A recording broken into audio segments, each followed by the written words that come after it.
આજે આપણે ધોરણ 7નું પ્રથમ પ્રકરણ પૂર્ણાંક સંખ્યાઓનું સ્વાધ્યાય 1.2 નું સોલ્યુશન જોવા જઈ રહ્યા છીએ. તો તેનો પહેલો પ્રશ્ન છે, નીચે આપેલા દરેકના જવાબ લખો. તો તેનો એ છે કે 3 ગુણ્યા -1. તો અહીં 3 અને 1 નો ગુણાકાર 3 એકુ 3 થશે, તથા 3 પ્લસ છે 1 માઇનસ છે તો વત્તે ઓછે ઓછા થશે, જવાબ આવશે -3. તે જ રીતે બી છે -1 ગુણ્યા 225. તો અહીં 225 નો 1 સાથેનો ગુણાકાર થશે 225, તથા -1 અને 225 પ્લસ છે તો વત્તે ઓછે ઓછા થશે, જવાબ આવશે -225. તેવી રીતના સી છે -21 ગુણ્યા -30. અહીં વિદ્યાર્થી મિત્રો બંને ઋણ છે, તેથી જવાબ આવશે પ્લસમાં. 21 ગુણ્યા 30 નો જવાબ આવશે 630. તેવી જ રીતે ડી છે -316 ગુણ્યા -1. અહીં પણ બંને સંખ્યાઓ ઋણ છે, તેથી જવાબ આવશે પ્લસ, અને 316 ગુણ્યા 1 નો જવાબ આવશે 316. તેવી જ રીતે ઈ છે -15 ગુણ્યા 0 ગુણ્યા -18. વિદ્યાર્થી મિત્રો ખાસ ધ્યાન રાખવું કે જ્યારે કોઈ પણ સંખ્યા સાથે ગુણાકારમાં 0 હોય તો જવાબ હંમેશા 0 શૂન્ય જ આવશે. એફ છે -12 ગુણ્યા -11 ગુણ્યા 10. અહીં વિદ્યાર્થી મિત્રો પ્રથમ બે સંખ્યા છે જેની આપણે જોડી બનાવી અને ગુણાકાર કરશું. -12 ગુણ્યા -11, તેથી બંનેનો જવાબ પ્લસમાં આવશે અને તેનો ગુણાકાર થશે 132 ગુણ્યા 10. હવે 132 પ્લસ છે, 10 પણ પ્લસ છે, જવાબ પ્લસ આવશે. 132 ગુણ્યા 10 જવાબ આવશે 1320. તે જ રીતે વિદ્યાર્થી મિત્રો જે છે 9 ગુણ્યા -3 ગુણ્યા -6. તો અહીં પ્રથમ બે સંખ્યાની જોડી બનાવી આપણે ગુણાકાર કરીએ તો 9 પ્લસ છે, 3 માઇનસ છે, તો જવાબ ઋણ આવશે. 9 તેરી 27 થશે ગુણ્યા -6. હવે વિદ્યાર્થી મિત્રો 27 પણ ઋણ છે અને 6 પણ ઋણ છે, બંનેનો ગુણાકાર થતા જવાબ પ્લસમાં આવશે અને 27 ગુણ્યા 6 નો ગુણાકાર થશે 162, જવાબ આવશે પ્લસ 162. બીજો પ્રશ્ન છે ચકાસો. અહીં વિદ્યાર્થી મિત્રો એ છે એમાં આપણને બરાબરની બંને બાજુએ રકમ આપેલી છે, જે આપણે ચકાસવાનું છે કે જે બરાબર છે એ યોગ્ય છે કે નહીં. તો બરાબરની ડાબી બાજુ એટલે કે ડાબા અને જમણી બાજુ એટલે કે જબા, આ બંને બરાબર છે કે નહીં તે આપણે ચેક કરવાનું છે. તો શરૂઆત કરીએ. ડાબી બાજુ પ્રથમ લખીએ કે ડાબા બરાબર. તો ડાબી બાજુની ભાગ લખશું આપણે 18 ગુણ્યા કૌંસમાં 7 વત્તા -3. અહીં વિદ્યાર્થી મિત્રો 18 ગુણ્યા પ્લસ અને માઇનસ નિશાની આપેલી છે, તેથી 7 ઓછા 3 થશે બરાબર 18 ગુણ્યા 7 માંથી 3 બાદ થતા જવાબ આવશે 4. તેથી 18 ચોક 72, એટલે કે ડાબા બરાબર આવ્યા છે 72. આ સમીકરણનો ઉકેલ કર્યો છે. હવે જબા બરાબર એક જ મિનિટ. જબા બરાબર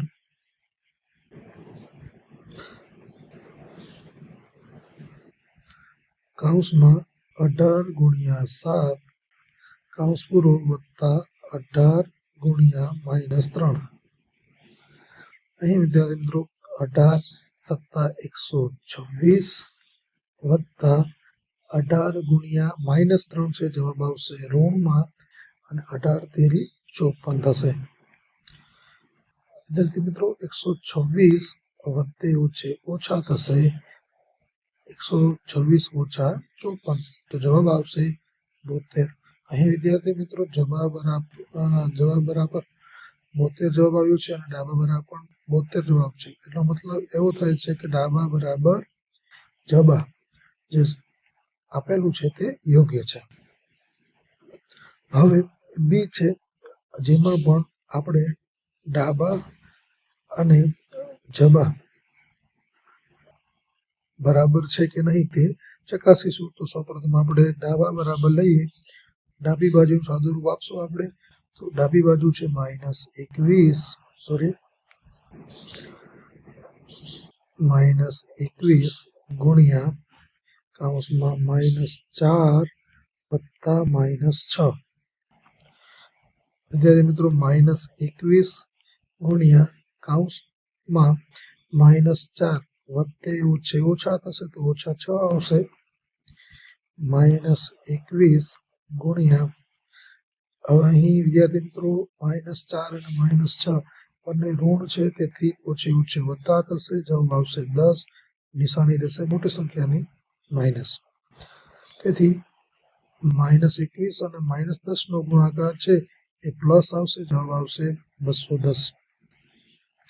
ડાબા બરાબર મળ્યા 210. તેવી જ રીતે આપણે જબા બરાબર ગોતીએ કે જબા બરાબર કૌંસમાં -21 ગુણ્યા -4 વત્તા કૌંસમાં -21 ગુણ્યા -6. અહીં વિદ્યાર્થી મિત્રો -21 અને -4 નો ગુણાકાર થશે માઇનસ પ્લસ થતા પ્લસ. જવાબ આવશે ઓછે વત્તા થશે વત્તા 84 વત્તા ઓછા અહીં પણ વત્તા થશે 21 6 થશે 124. દરેક સંખ્યા પ્લસમાં છે, તેથી જવાબ આવશે 210. જબા બરાબર આપણે મળ્યા છે 210. તો અહીં વિદ્યાર્થી મિત્રો ડાબા બરાબર જબા બરાબર સમાન જવાબ મળે છે, તેથી ડાબા બરાબર જબા.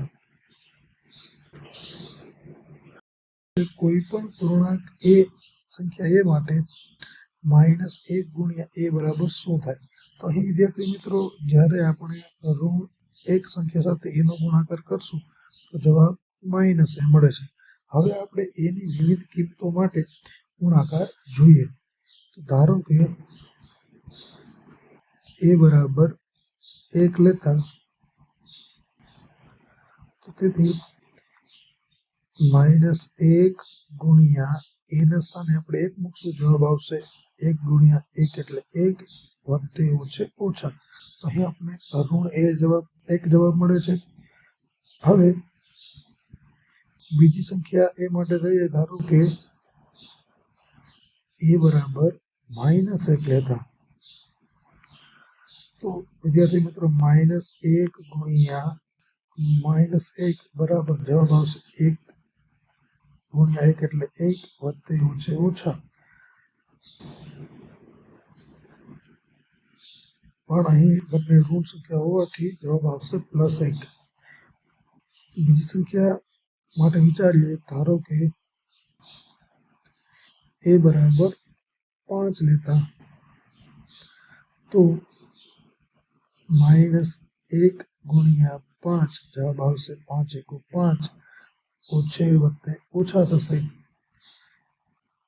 બીજી સંખ્યા એ માટે લઈએ. ધારો કે a બરાબર -2 લેતા, વિદ્યાર્થી તમે કોઈ પણ સંખ્યા લઈ અને આ ગુણાકાર કરી શકો છો. તો જ્યારે ઋણ 1 નો ગુણાકાર ઋણ 2 સાથે થશે તો 2 × 2 ઓછે વત્તા થશે, 2 આવશે પ્લસ.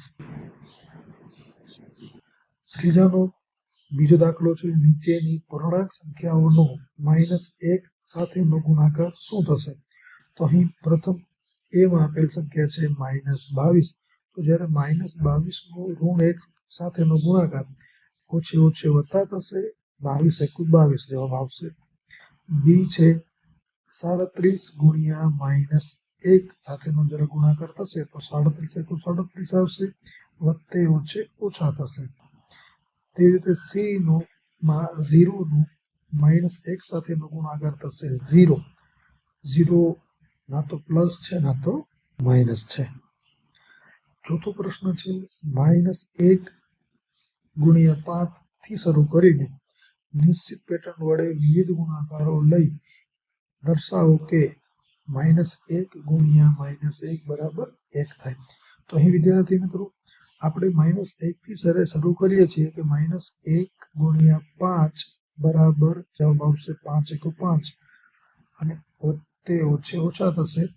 તો હવે આપણે 5 થી ઘટાડી અને -1 સુધી જવાનું છે. તો બીજું આવશે સંખ્યા -1 ગુણ્યા 4 બરાબર 4 એકુ 4 વત્તે ઓછે ઓછા. 4 માંથી 1 ઘટી જશે તો જવાબ આવશે 3. 3 એકુ 3 વત્તે ઓછે ઓછા. -1 ગુણ્યા 3 માંથી 1 ઘટી જશે આવશે જવાબ 2. 2 ગુણ્યા 1 એટલે 2 વત્તે ઓછે ઓછા 2. તેવી રીતના -1 ગુણ્યા 1 જવાબ આવશે 1 એકુ 1 વત્તે ઓછે ઓછા 1. હવે -1 નો 0 સાથેનો ગુણાકાર થશે 0 તથા -1 નો -1 સાથેનો ગુણાકાર થશે 1 વત્તે ઓછે ઓછા. પણ અહીં વત્તે ઓછે ઓછા છે તેથી જવાબ આવશે +1. આ વિદ્યાર્થી મિત્રો સ્વાધ્યાય અહીં પૂર્ણ થાય છે. જો વિડીયો પસંદ આવ્યો હોય તો લાઈક અને સબસ્ક્રાઇબ જરૂર કરજો. આવા જ વિડીયો મેળવવા માટે ચેનલને જરૂર ફોલો કરો.